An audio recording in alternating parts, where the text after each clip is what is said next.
Hey there. Hi. We are Good back. good morning. It's Fed Day. It's Fed Day. Important day today. Yeah. Yeah. So we're doing a welcome everybody to the Portland Real Estate Podcast. We're doing a special episode today. Kind of timed around, a big Fed decision that I don't think is a surprise to most, if anyone at all. It was pretty well expected that there would be a 1/4% cut to the Fed funds rate, which is exactly what happened. There's some interesting happenings around that we'll be going into. Joe and I plan to do a thorough discussion of the current real estate market as we are seeing it in the front lines, and then we've got some great topics just to touch on from Masters in Real Estate, some happenings in the industry, and what people are talking about. So, Joe, That's how are right. you doing? I'm doing great. And we have this uncanny way of timing our podcast exactly when there's a big announcement, right? We Well, when the NAR settlement thing happened, we just went live. And today, the FOMC, Federal Open Market Committee, thought they were going to reduce their rates by 25% from about 4% to 3.75. And for those of you, what that means, it's the rate being cut is the federal funds rate. And that's the rate the banks charge each other for overnight loans. And lowering that makes short-term borrowing cheaper, but it doesn't necessarily attribute to your interest rate on your loan is going to be 25% cheaper. It sort of leans that direction, but anyway, it's a very timely day today that that's being done at the time we're looking at a market overview because everyone wants to know how we're going to finish out the fourth quarter. And they also want to know, all right, what are the predictions for 2026? We getting better? We getting worse? We staying the same? And holistically, it's all positive. It's going to be a slow improvement of what we have today through 2026. They're expected to have rates in December of 2026, maybe in the high fives. Some people say it'll hover around six. Some people we were say really close today. maybe high We fives. we Well, I touched did. some lower levels today that I haven't seen in a couple years. We on CNBC they always flash the 30-year fixed. I think they get it from Mortgage News Daily, if I'm not mistaken. In which it's an apples and apples comparison every day, right? And 6.13 is what they were showing, and it's been hovering in the like 6.2s for a while.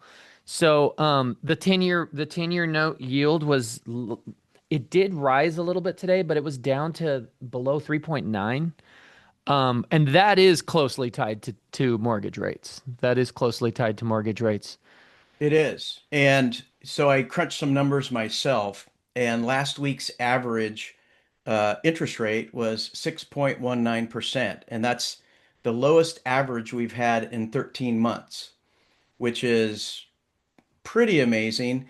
The other thing I saw on the other end of the scale is if you look here locally in the Portland metro area, Tri-County area, our absorption rate is 3.8%, and our inventory is as high as it's been since way back to 2014. January Hmm. 2014, it was about 4 months, and we're at 3.8. So this is the highest it's been in about 12 years. And if you don't know what absorption rate is, they figure it out in months. So if you look at our current inventory, and if there's no new listings, no new homes being built, no new homes on the market, that's how long it would take to exhaust what we currently have, almost 4 months.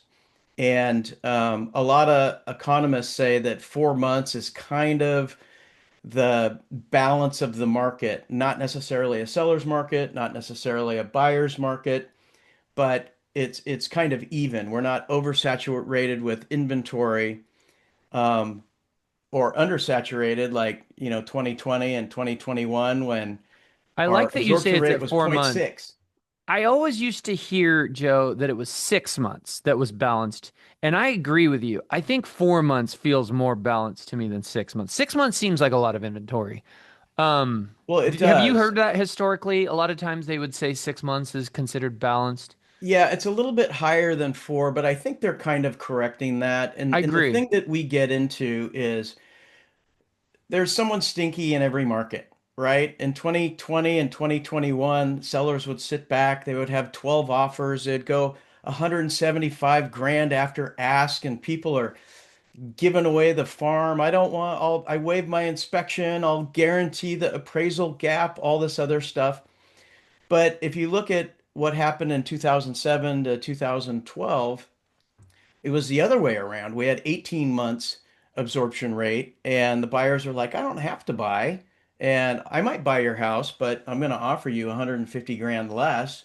We don't have to buy, but you probably have to sell if you're trying to sell in this market. So there's good and bad with both.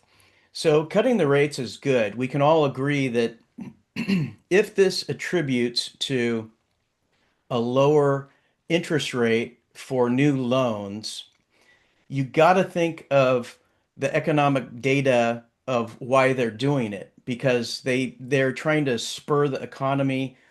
Uh, the it has to deal with our population, it has to deal with our inventory, it has to deal with our inflation. Um, so the feds are thinking we need to do this to keep the ball rolling down the field. And so you got to look at for every benefit, there's a cautionary reason why they're doing it. And as you know, when there's lots of changes and lots of question marks floating over everyone's head as to where is our economy going, most people, the de facto answer is I'm going to shelter in place. I'm not going to do anything. I'm going to sit back and wait until I know something. So it's good and bad, but holistically, I think it's good. And the forecasts, I've been just analysis paralysis by watching all these economists, but the net of it all is we will increasingly get better through the fourth quarter and all the way through 2026, where the rates should get even a little lower than where we are today. Um, and that should promote more real estate activity. But there's so many factors, it's a big one is your employment, which our employment rates haven't been off the chart good or bad. It's okay. But that's one of the factors. That's And when we can get them, right? Because with the government shutdown, there's a lot of data not coming out of Washington. absolutely.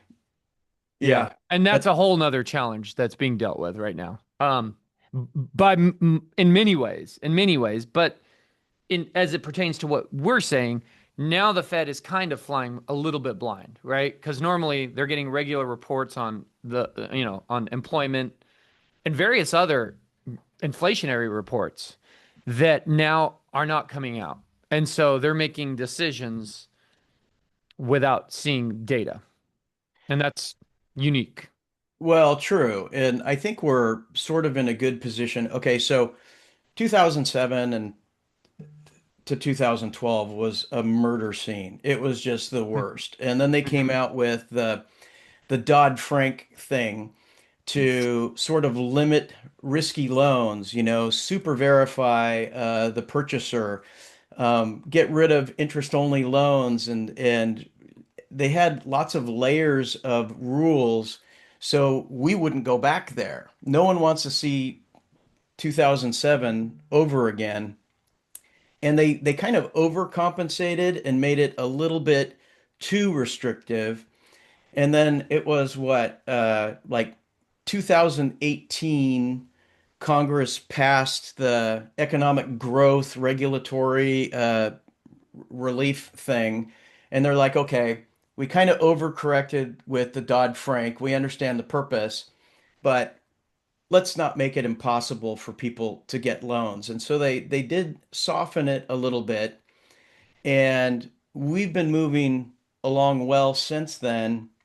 But the biggest objection in the last 3 years has been the darn interest rate. And I think we'll Three and a see, half years now. yeah, Isn't that we'll see crazy how time has flown? significant improvement. I think the magic number is under six. If we get under Uh-huh. six, people Uh-huh. will be buying and people will be selling, and it will kind of be the new normal. Yeah. But And right it'll be now, a the close enough. affordability is just Yeah. so difficult. Yeah. Yeah. Yeah. Some great stuff there, Joe. Let me dive into this a little bit here. So first things first, you are correct. What happened today does not directly affect mortgage rates, with a couple of exceptions. I mean, well, with a couple other caveats. I shouldn't say exceptions. First of all, and this is something important to mention to all of our listeners. The Fed gave us some free marketing in real estate today. Free advertising. Think about it. Tonight at 6:30 p.m., Nora O'Donnell and every other news anchor in the country is going to tell all the American people that the Fed lowered the Fed funds rate 25 basis points, right? Let me ask you, Joe, how many of those people think that that is mortgage rates? Would you say more than 80%. not? I Yeah, think yeah, so many yeah, people think, yeah. hey, our loans are So, cheaper. Yeah. so somewhere in America, many, many times over, hopefully, there's going to be a housewife watching the 6:30 news who's going to go, honey, maybe now it's time to think about buying a house. We've been crammed in this house.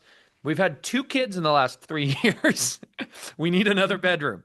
I know our mortgage rate is 3%, but maybe this is now getting it close enough to make it possible. Call Joe, call Steve. Let's start talking. Okay. Yeah. Right. That is positive. That is positive. I also believe something similar will probably happen in December, right? The next Fed funds meeting. And and into next year. And keep in mind, we've talked about this, I think, on the show, and it's worth repeating. Sometime next spring, around May, um, Chairman Powell is going to be replaced by a Trump appointee who we can assume is going to be fairly aggressive in their stance of wanting to lower rates. Okay.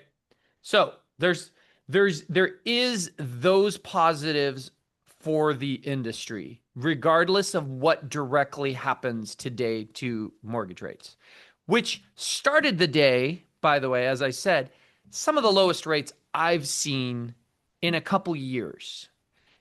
And they might have ticked up since then, but okay.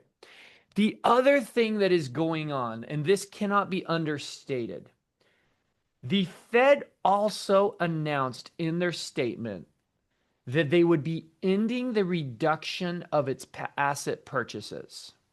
That's a weird thing to say. If you actually think about what I just said, ending the reduction of asset purchases. I think it's kind of like a double negative almost, but Mm-hmm. Mm-hmm. what it basically means, um, let me start this by speaking of 2008. There was You and I were in the business back then, Joe. It was gruesome. We talked about that. There was a time in 2008, and I remember it vividly, where everything in housing was going to hell in a handbasket. Okay. The foreclosures were spiking, and we knew that something horrible was happening.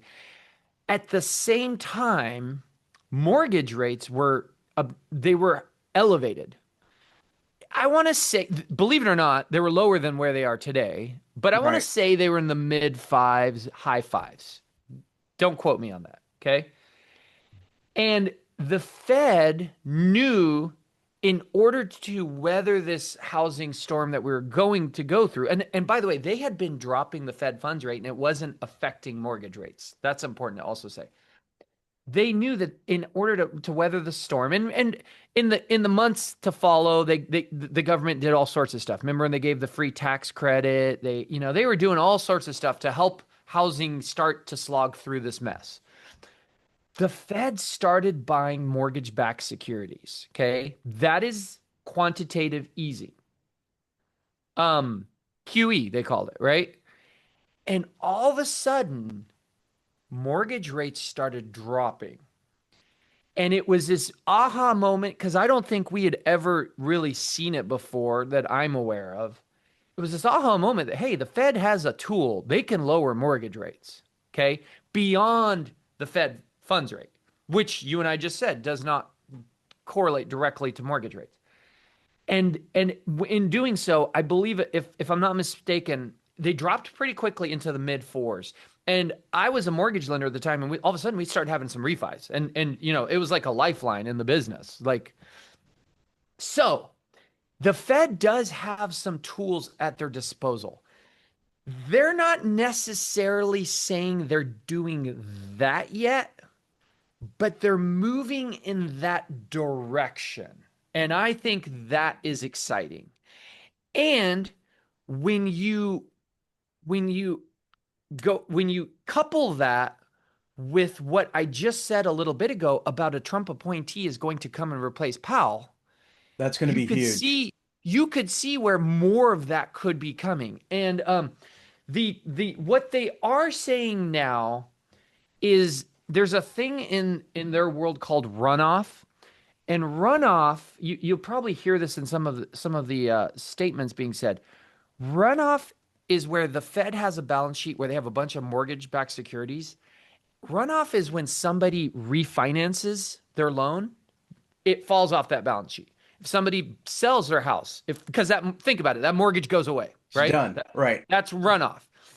Thus far, when there was runoff, when there was things falling off the balance sheet, they just let it fall off the balance sheet. And they said, so what their balance sheet was getting smaller just naturally through runoff. They are now saying as things run off, they are going to take that money and buy treasury bills, short-term treasury bills, which can reduce mortgage rates, okay? And an analogy that I heard somebody that I was talking to the other day use. This is the equivalent of the Fed saying, we're taking our foot off the brake. Their foot was on the brake, okay, of a car, right? Their foot was on the brake. They're saying we're taking our foot off the brake. They're not saying we're pushing the gas per se, but we're taking our foot off the brake on the quantitative easing. The exciting part could be if they decide to put their foot on the gas. And it is exciting because there is challenges with inflation, right? Inflation is still elevated. It is still around 3%, which is Three. Yeah. which is higher than target. They want it at 2%. So they can, if they choose to, and I believe they will in the near future. And if it's not Powell, it might be the next guy. And by the way, there's a whole conversation I had with somebody recently where Powell's probably going to be a lame duck here in a few months because Trump's going to appoint the new person, and that person's going to start speaking and having more clout than Powell, who's on his way On out, his way right? out. Right. So uh, it's exciting because while inflation is elevated and the Fed funds rate is more closely a lever to control inflation, they might be able to start doing some quantitative easing that drops mortgage rates while not having to mess a bunch with the Fed funds rate, which or not have to do dramatic things with the Fed funds rate. Um, so I've heard very smart people predict that it is quite possible, and you just said it yourself, that we could be in the high fives soon, and maybe even as soon as spring of next year. God, maybe even in the mid fives. Okay. Nothing's for sure. There's a lot, no one has a crystal ball. There's a lot of wild cards to that. But man, would that be good for our business, right, Joe? I mean, here's a couple things that it does. I agree with you. It first of all, it brings that gap between those 3% mortgages and what's available today much closer. Well, Not we're finally going to see the market we want to see. If you're a lender or a realtor, we've gone through all kinds of turmoil, but so back in the 2020, 2021, houses were appreciating off the charts because the rate was 2.5 and people were buying them, in my opinion, overpaying for homes, but they have a 2.5 rate. Well, then you fast forward and then the rates went up at its highest point to 8.25 just for a short period of time. And then it's hovered around 7, 6.5. And then that's where you get the golden handcuffs. The people that have a 2.5 rate, why would they possibly sell their house and buy another house if uh, they're not going to pay cash for the house? And really, the only people selling it was like divorce or foreclosures, right? But they're not going to give up that 2.5 rate. As the Not rates to, come, not for eight, not for eight, not not for for seven and a eight, half, not but for if seven, we're right? in the fives, and look, 2.5 was kind of the lowest, and let's just say an average of three and a Yeah, and I quarter. think 2.5 is an exception out there. Yeah, I'd so say so, so if you a say lot more. 3.25 to 5.5, that's not such a big deal, Yeah, right? People move because of great things in your life and bad things. And the good things are getting married, having babies, getting promoted in your job. And the bad things are death and divorce and, getting fired or laid off. And, real estate doesn't slow down for life. Life happens. And then when you have a need to buy or sell, you buy or sell and, cross your fingers that you're buying low and selling high, but it doesn't always work out that way. But we're finally getting something balanced where we are today, we're easing into better conditions from now through the end of 2026. And if you look at the industry consolidation, like how many lenders are out of the business over the last 3 years? I mean, there's 20% of them left doing what they do? And then look at the real estate industry. There's far less of us now than there ever were. I remember 2000, we used to call them the 2012ers. We hit the bottom and then everyone jumped in and things were flying off the shelf and we had lots of people coming into it as competition, which they weren't necessarily the best at what they do. They were just sort of interference. I mean, they kind of got in the way of real estate sometimes when you would normally get a listing and someone listed with a new person who got their 2012 license because it's their uncle or their best friend or whatever. Well, our market since then has corrected and overcorrected. And, arguably, I don't know if our market is better or worse now than 2020, 2021. I wouldn't want to go back to that. Multiple offers, a buyer has to make offers on 10 different homes and they have to provide a love letter and do all these things to beg to get their offer accepted well over listing. Well, look at today. Yes, the interest rates are higher, but our prices haven't been escalating like it used to. In the average the prediction for 2026 is we're going to see about 1.5% appreciation in value. So our prices today are not going to be that much different than December of 2026. So I think that's good holistically because with inflation and the affordability and the prices of houses, it's it's very difficult for people in that bracket of, age 20 to 45 to buy something affordably. And so I think I'd rather take a balanced market at almost 4% absorption rate where it's not necessarily a seller's, not necessarily a buyer's. Obviously, the seller has to ask something reasonably close to market value. They say within 3% in order for someone to make a run at it. And the buyer has to come in with a good enough offer that a seller would give it consideration. So I think everyone's kind of playing on more of a balanced field. And I would take this market over a one-sided market any day. And for those of us that do this at a high level, I think next year will even be better.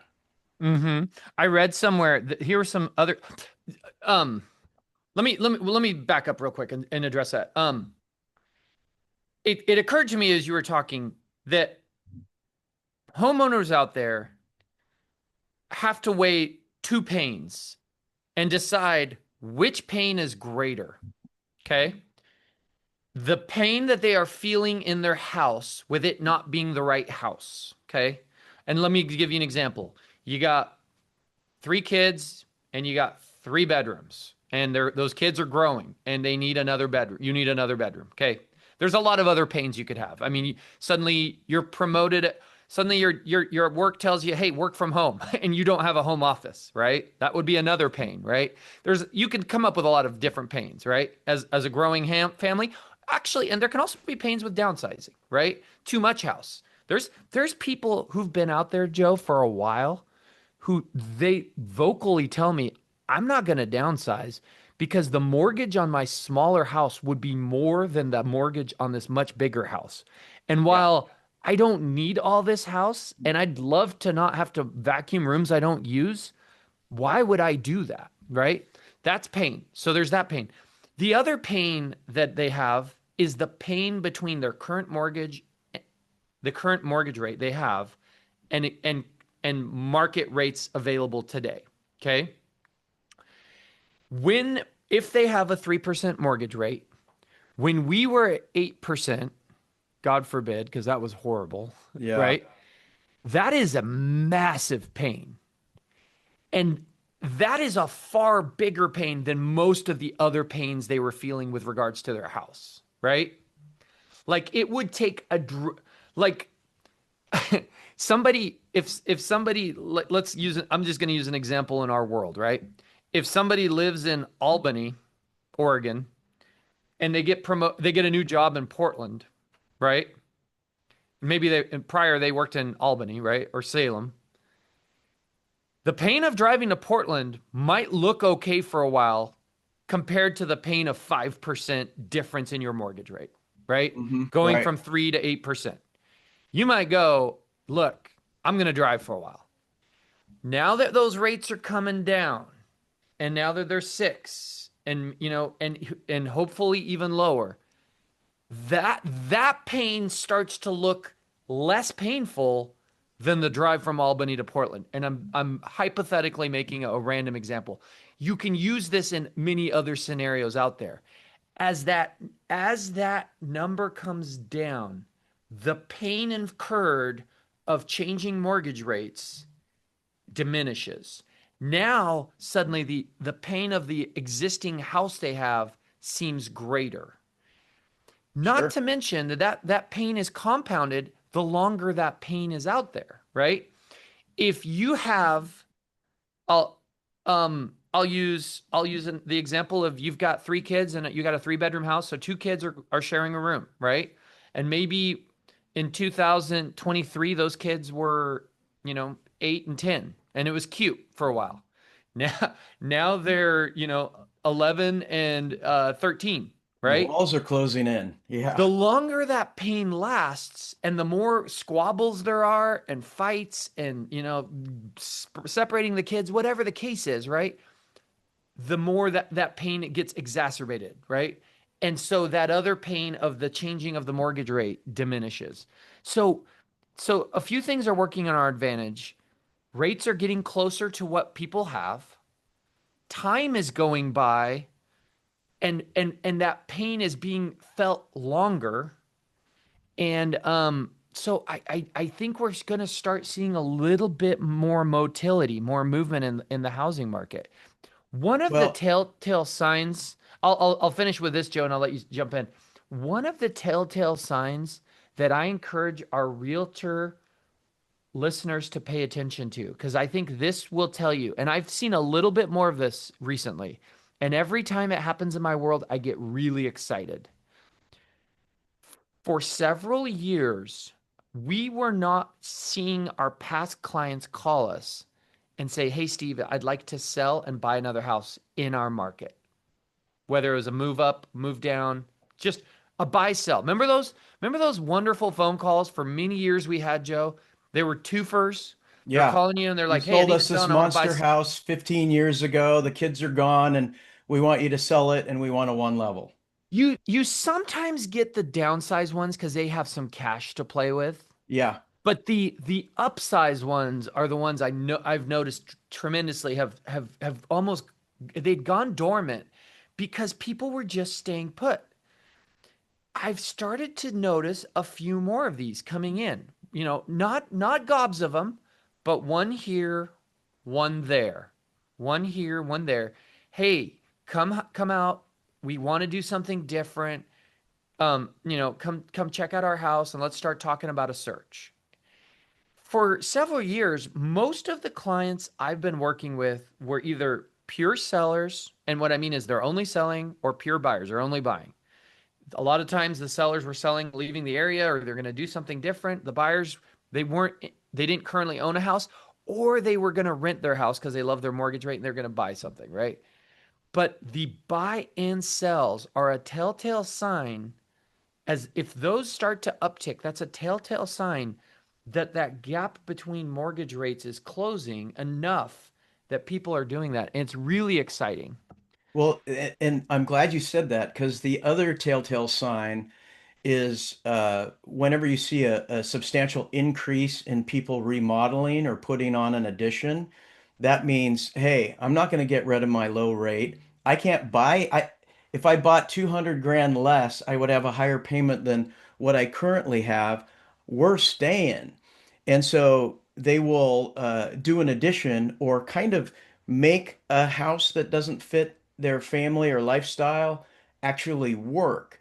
And these are the two catalysts. Like the reasons, the biggest reasons is a substantial increase or decrease in family.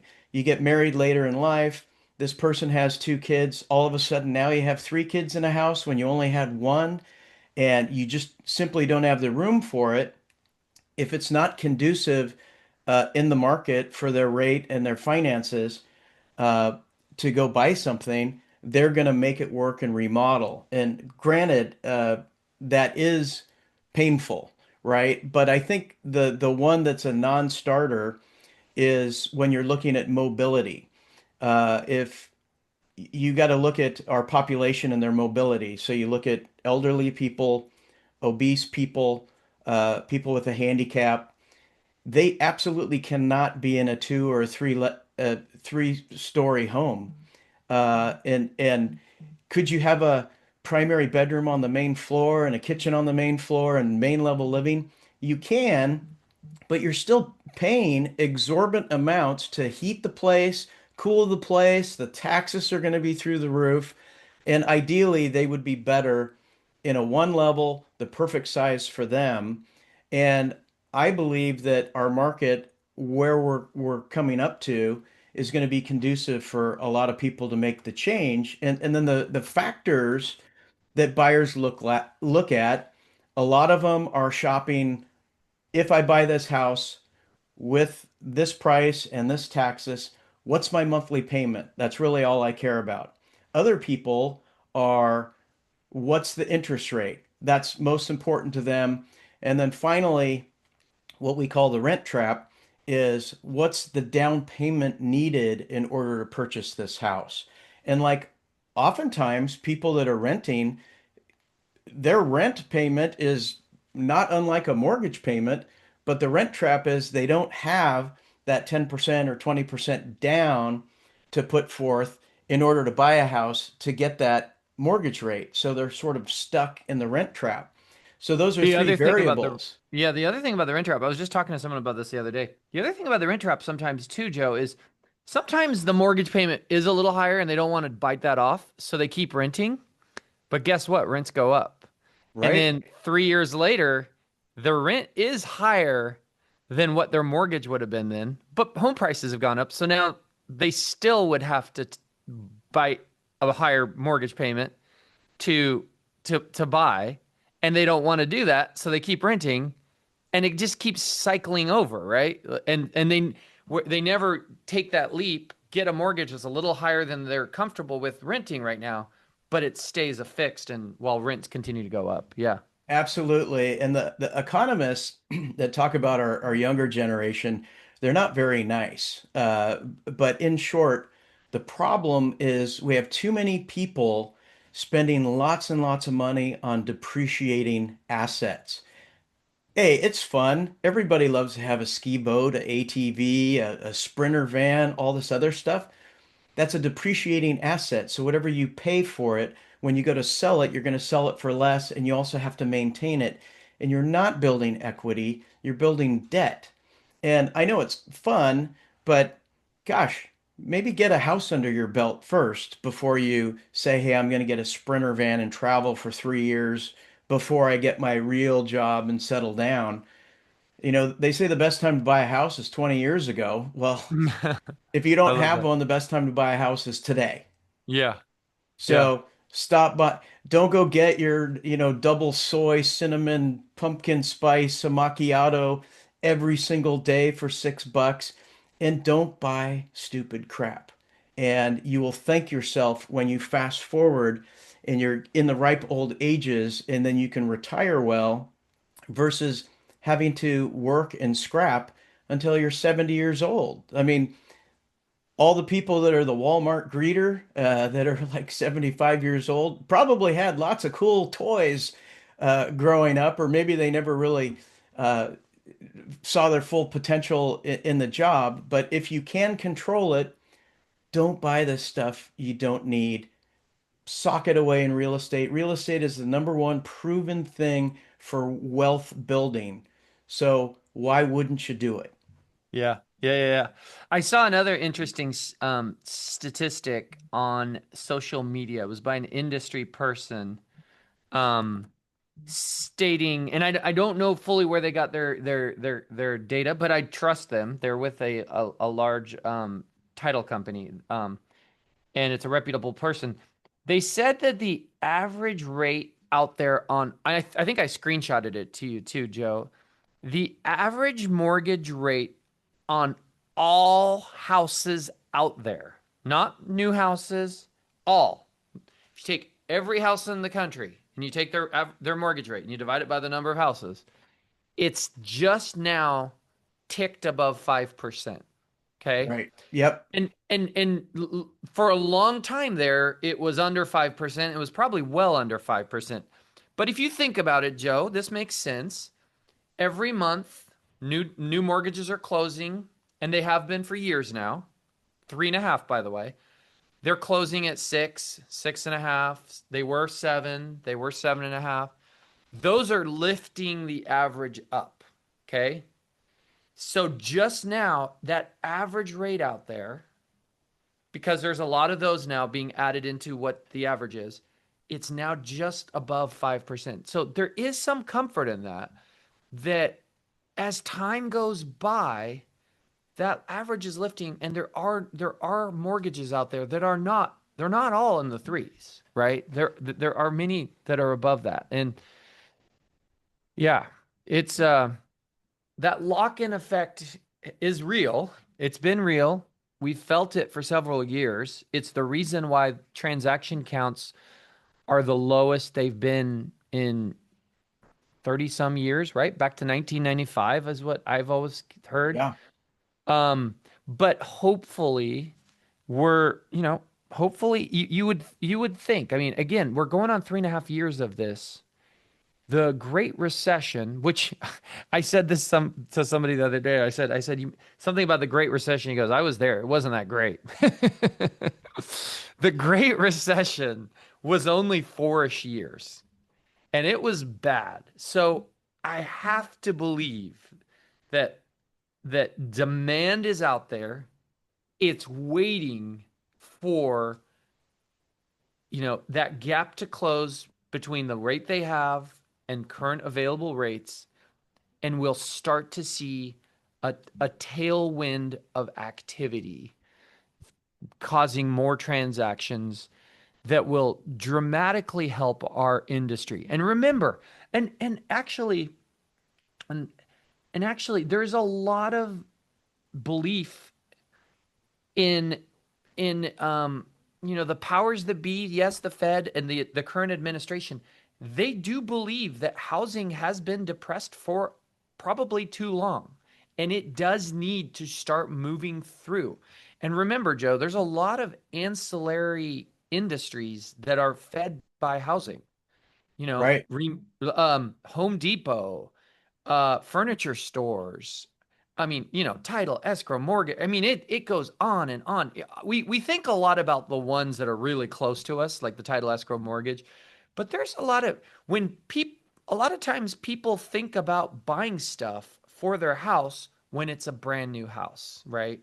And there's very few limitations on what that is. So it's a huge chunk of the economy that has been pretty stagnant for some time. So I'm optimistic that we will see some type of quantitative easing discussed and maybe implemented at some level, hopefully in the near future, Well, and in addition to everything if else. you talk to the older generation that's been in their house, 50 years, and it's like, hey, what'd you pay for your house? Just curious. And they're like, oh, I bought this house. It was $16,000, but the interest rate was 18.9%. And $16,000 back then, is like 10 times today, or more. But that interest rate made the affordability like horrible. I don't really mind interest rates in the fives, and I know we've appreciated a lot, and I know we've sort of stopped. In some markets, we've gone backwards, and some it's a stalemate, but they're predicting appreciation of about 1.5% of what we can see of what your house is worth today by the end of 2026. So not tons of appreciation, but the fact that the rates coming down, you have lots of people still looking to buy, and more people, like you said, with that delta of what your interest rate is and what the current interest rate is, if you were to make a change, it's minimizing that gap. Hmm. When it's a 3% or 4% swing, all of a sudden it's like, I'm going to die in this house. I'm not giving up this rate. But when it's sort of negligible, people will make that move, either laterally or maybe out of state. A lot of people were moving to Arizona and Texas because the affordability rate and everything else. And I don't know that those people necessarily say, I'm going to be here for my whole life and then I'm going to move to Texas or Arizona. I think they're doing it thinking about the next 20 years. But if their heart is to stay here and they can do that, and you're not going to get killed on inflated home prices and inflated interest rates, then I think it will keep a lot of people close. And since there's far less of us doing this, it's going to make people that handle their job professionally and ethically, and they wake up every day hustling. Um, it's going to be a fabulous business for realtors and lenders moving forward. And what I always notice is the end of January when the NAR dues come out, they're probably around $700, next year.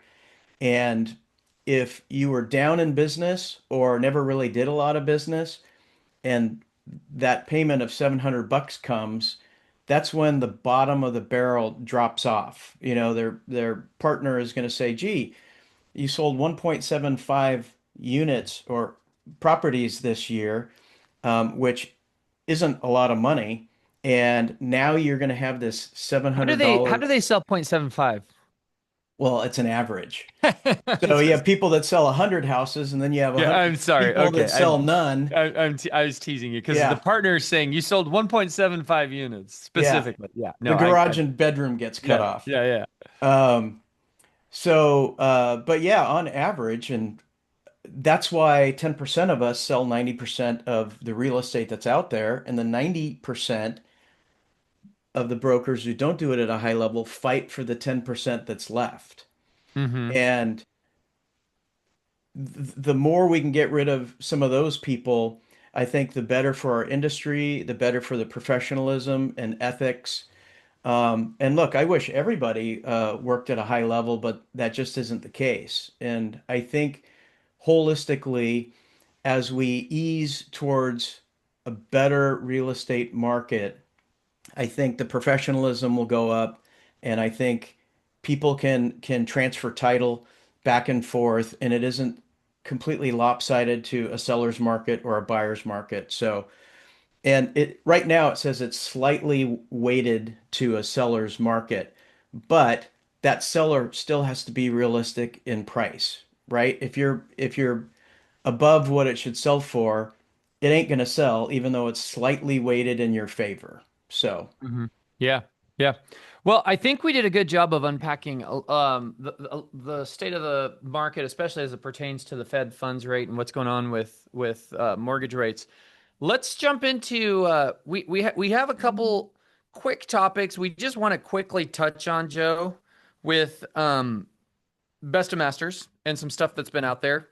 yeah, Some of our listeners may not realize this. You've got to, because you're the administrator of the Masters group, you've got some cool back-end analytics that shares with you the most active posts, right. which I think it points out which ones had the most likes, the most comments, Most and engagements. just Yeah. yeah, most engagement. So let's just talk about a couple of these that we identified would be interesting to talk about. There was one about scams that you were mentioning, and I have a little bit to say about this. I've had a couple recent in situation. Well, I've had one recent situation with somebody tying up one of my listings with what I thought was a scam. Well, the scams are in full force, and if you listen to the Pat Stone WFG update, and he did it with Ken Perry moderated, and there was another guy, Doctor something or other, I forgot his name.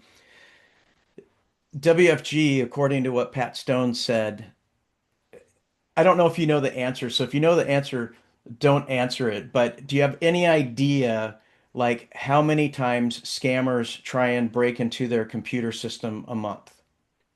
I think you said it before we were on the air, and it was a big number, so I won't say it. I think I do remember what you said.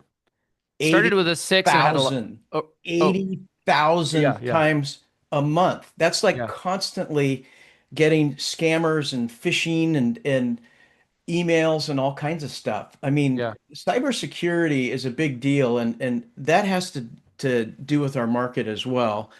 And so there's all kinds of scams there, and uh, if you can't figure out where the angle is, then you might be subject to someone who lost $50,000. But let's see, there were two best of masters scams going on out One was there. about this roof one. Why don't you give the synopsis of that one, Joe?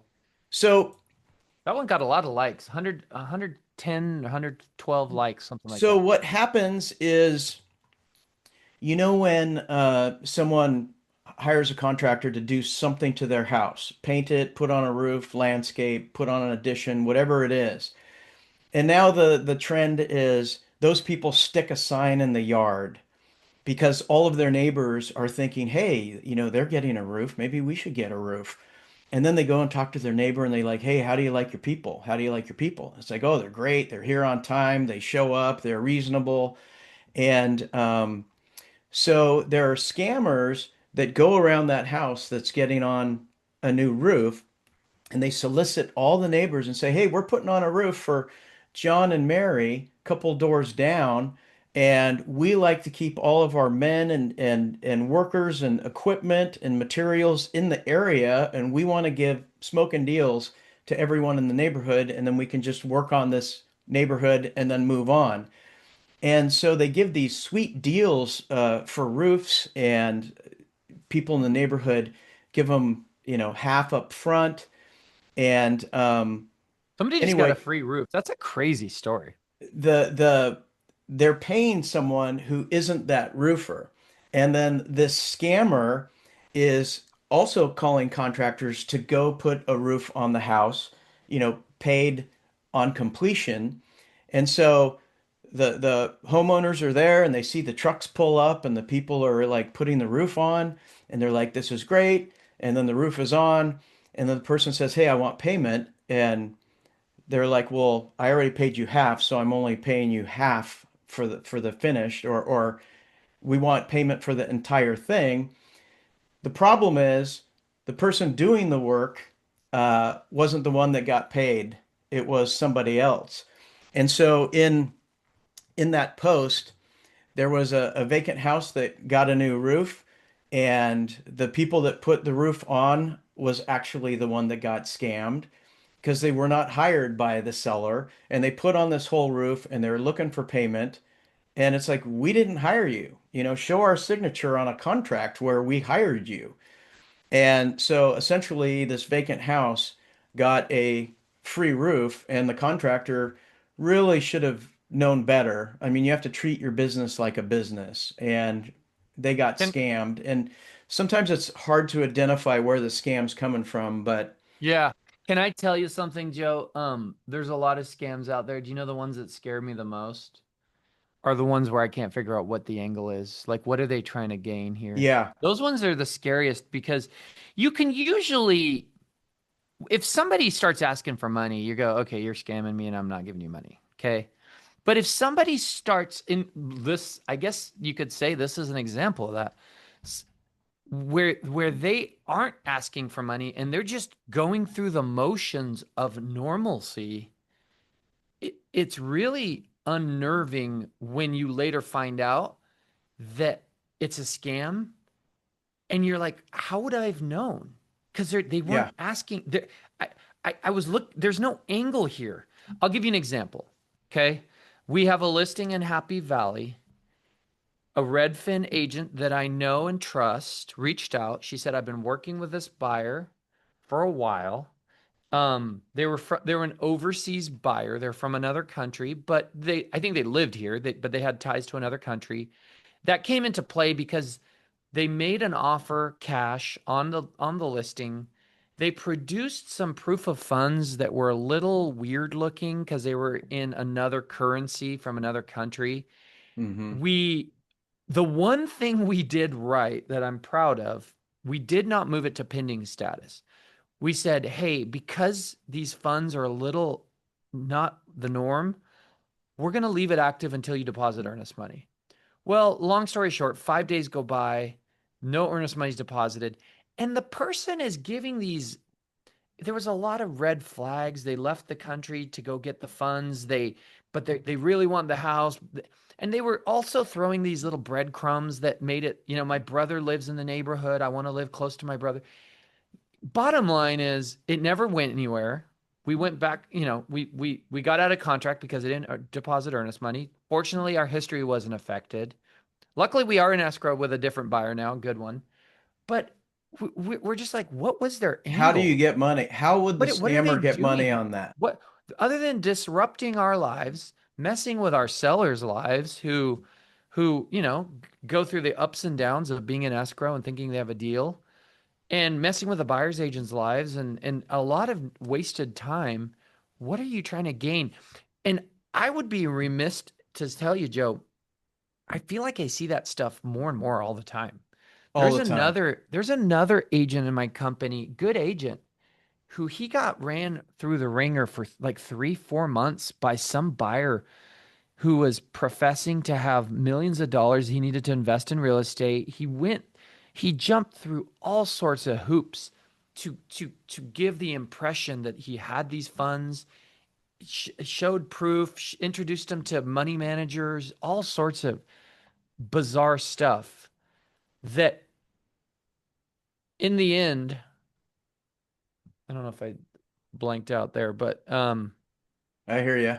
I can hear in you. There you are. good. In the end, there was nothing to it. It wasn't real. He actually went into escrow on a very expensive house and did disrupt their history.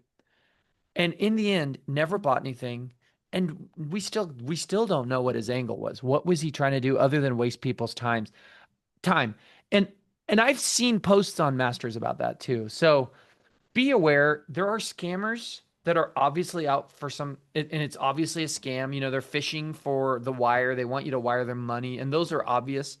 There's also scammers that have no identifiable angle that we can perceive Well, as and far as that's what the they're trying to scam. accomplish. You gotta find out who benefits, right? The private detectives say follow the money, right? And they're getting good. What they do is they prey on older people, and they say, "Hey, there's been a breach in our bank system." And they have this person on the phone, And all the information they have on the dark web, they have lots of information on them, and they'll say, "Hey, this is your account number. This is your social security number. This is this." And they give them some information, and the person's like verifying it all. But then they ask the questions that they don't have the answers to that they need.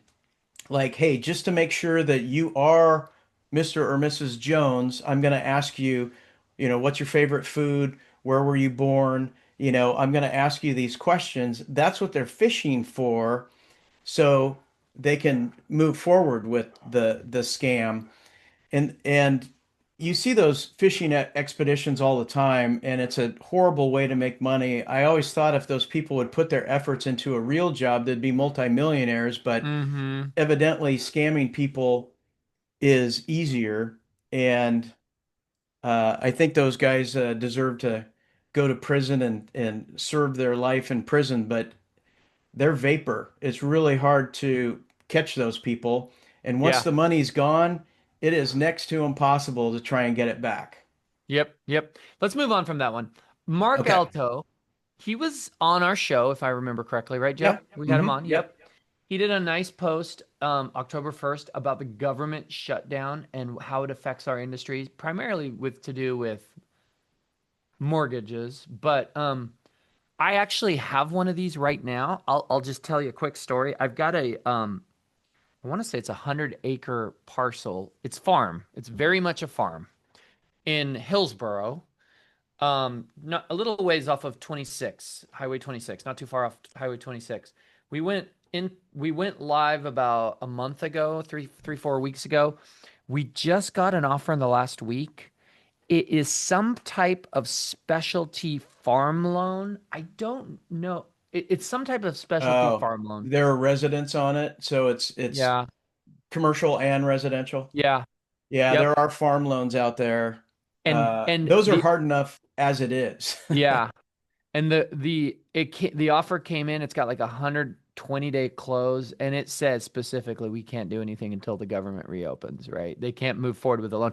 Now we did accept. I think we countered and we got into contract with them, and they are doing some due diligence, and hopefully the government opens up soon. Even though, and I know we talked about this a little bit here already, but there's not a near as I can tell, there's no imminent signs of the government reopening and them figuring things out and finding some neutral ground to get things agreed upon. But anyways, It's Mark gonna Alto, definitely slow VA appraisals. yeah, So if you have anything VA, that's going to be slower. I think they require wet signatures for Social Security verification, um, a whole bunch of stuff. And the net of it all is with the federal shutdown, USDA loans are completely shut down if we there's can no commitment of approval. we can see if you close on time in 30 days, you're lucky. Maybe it's a conventional and a lot of money down, but if it's VA or FHA and USDA is completely shut down, you can add 10 days to 6 weeks to your closing or more. I have a client. He works for TSA. He's been a client of mine for over 10 years. And I just checked in with him. I was just doing some, check in with clients, and I was actually I sent him a text just to say hi. He's been a repeat client of mine many times over, and he goes, "Doing okay, working and not getting paid." But that is a thing too. One of the things that was pointed out on this post is if a worker is a federal employee and they're furloughed, income cannot be used for qualification until they return to work. So if somebody is working with a client that is a government employee not being paid or furloughed, that is a problem. Flood insurance, be aware there's some flood issue. There's some issues with new flood insurance being validated. And with And those then jobs, they really only need confirmation of two paychecks, but only one paycheck prior to closing. So, but you got to get that paycheck, and if you're furloughed, you aren't getting it. USDA loans, no new commitments are being issued. I don't do a lot of USDA, but they're out there. FHA loans, some condo approvals may be delayed. So there is impacts. It's not massive, but they're out there. Um, let's see, what else were we going to talk about? I think we covered I think we most of it. covered, Yeah. the main thing is we talked about the market, and at the beginning we could have just said, okay, the market is slowly, increasingly getting better, and then that would have been our 30-second podcast. But that's the net of the market. We are ever so slowly getting better, but there's going to be no big booms, no high rises, no crashes. Uh, we're not going to see the appreciation that we had seen, and there's going to be more and more activity because there's going to be more people in the game with lower rates. Yeah. Yeah, I think we're good. I think we covered some great stuff. We went for about an hour here, Joe. Great Great. to reconnect. Great to have our listeners tune in and hear us on this exciting day where, we're seeing a little bit of easing in the done by the Fed, which Yeah. I think we all welcome very much so. So, All right. I'll awesome. stop the live feed and I'll stop the recording. And thanks for tuning in. Make sure you like and subscribe, and we'll see you on the next one.